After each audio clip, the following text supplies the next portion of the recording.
बात यह है कि अगर उसको चंदू जैसे गवार के पल्ले ही बांधना था तो उसको पढ़ाने लिखाने की क्या जरूरत थी। परसों तेरे बाबा ने तेरे ससुराल वालों को बुलाया है तेरी शादी की तारीख पक्की करने के लिए। अब हमारे पास सिर्फ एक ही रास्ता है और वो है कोर्ट मैरिज।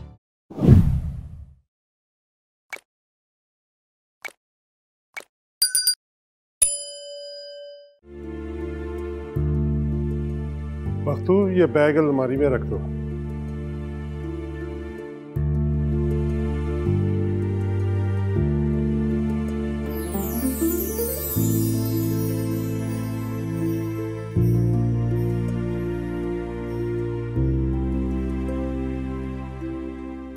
वो उस बैग में क्या है?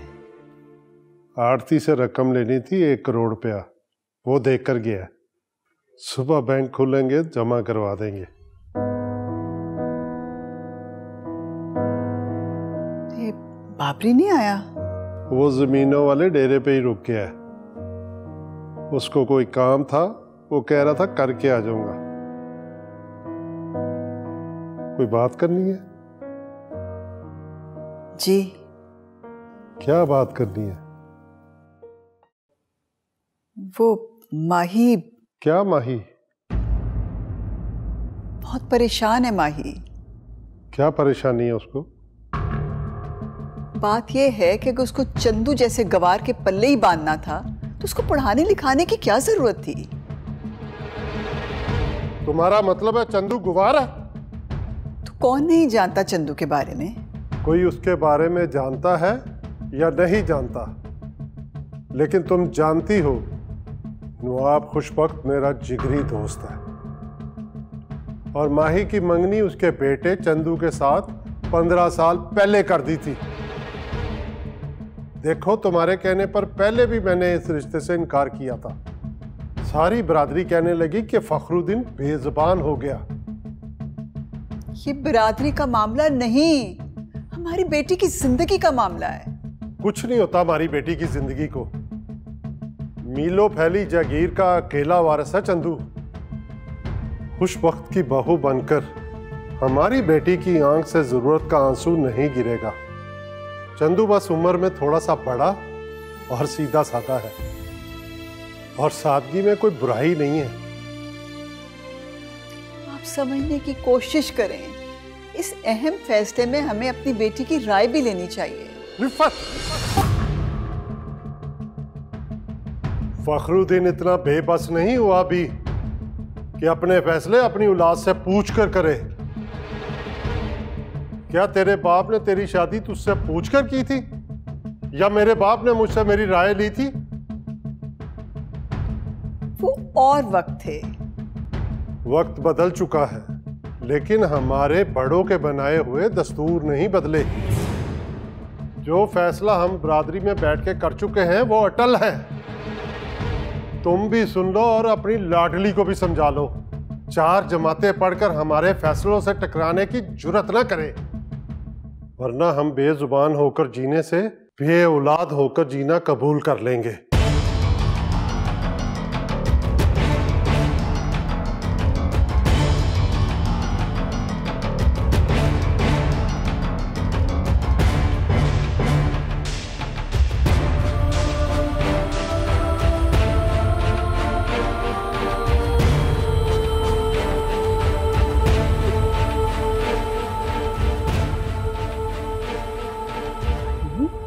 मेरा बच्चा माही, मेरा बच्चा रो मत।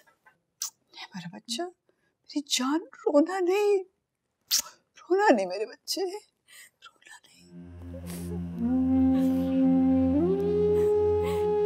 जब बड़ों के गलत फैसले आंखों की चुभन बन जाए तो रोना मुकद्दर बन जाता है औलाद का।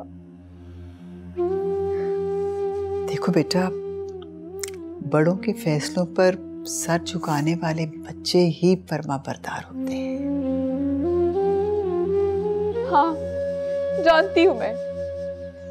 अपने बाबा की फर्मा बरदारी का तकाजा पूरा करने के लिए वो मुझे जिस फैसले की सूली पे चढ़ाएंगे, मुझे खामोशी के साथ चढ़ जाना होगा। बाबा के हुक्म पे अपनी सारी जिंदगी की खुशियां कुर्बान करके ही मैं उनकी अच्छी औलाद और अच्छी बेटी होने का हक निभा सकती हूँ क्या? हाँ माही, वरना जान से मार डालने का तेरा बाबा तुझे। बेटा, परसों तेरे बाबा ने तेरे ससुराल वालों को बुलाया है तेरी शादी की तारीख पक्की करने के लिए। मेरी जान, तुझे अब समझौता करना ही पड़ेगा। बस दुआ करके अल्लाह हमारा साथ दे।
हेलो आतिफ, मैं माही बात कर रही हूँ। हाँ माही, कैसी हो तुम? मैं तुमसे मिलने तुम्हारे हॉस्टल गया था और तुम्हारी फ्रेंड बता रही थी कि तुम गांव जा चुकी हो। सब खैरियत तो है? खैरियत ही तो नहीं है। हमारे दरमियान में मेरे बाबा ने अपने फैसले की दीवार खड़ी कर दी है। मेरे बाबा परसों मेरी शादी की तारीख फाइनल करने वाले हैं।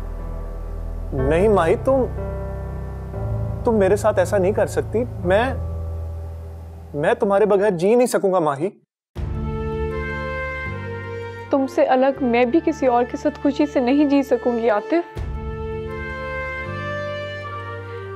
अब हमारे पास सिर्फ एक ही रास्ता है और वो है कोर्ट मैरिज। Court marriage? हाँ, कोर्ट मैरिज। माही, तुमने तो मुझे उलझा के रख दिया है। अभी तो मैं खुद पॉकेट मनी पर हूं और अगर इस बात का पता मेरे डैड को चल गया तो वो तो मुझे घर से निकाल देंगे। अभी तो मुझे अपने पांव पर खड़ा होना और इसके लिए मुझे कुछ वक्त चाहिए माही। आतिफ, मैं इतना कुछ ले आऊंगी कि हम एक छोटा सा बिजनेस से अपनी एक अच्छी जिंदगी गुजार लेंगे। कभी सोचना भी मत माही। तो मेरी बात तो सुनो। माही, कुछ नहीं सुनना मुझे। मेरे सामने इस वक्त मेरी जिंदगी है। तुम अगर मेरा साथ दे सकते हो तो ठीक है, वरना मैं खुदकुशी कर लूंगी। नहीं माही, जिंदगी बेशक मौत की इमानत है और खुदा की दी हुई जिंदगी से इस तरह मुंह फेरना नाशुक्री है। मैं तुम्हें हरगिज ऐसा नहीं करने दूंगा। इस कैद से, इस जेल से आजाद होना है मैंने।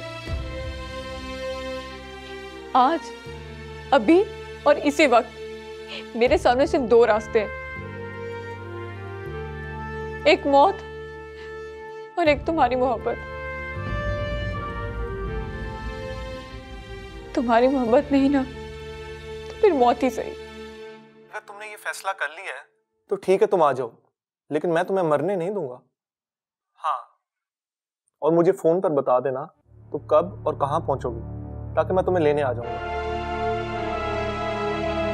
ठीक है।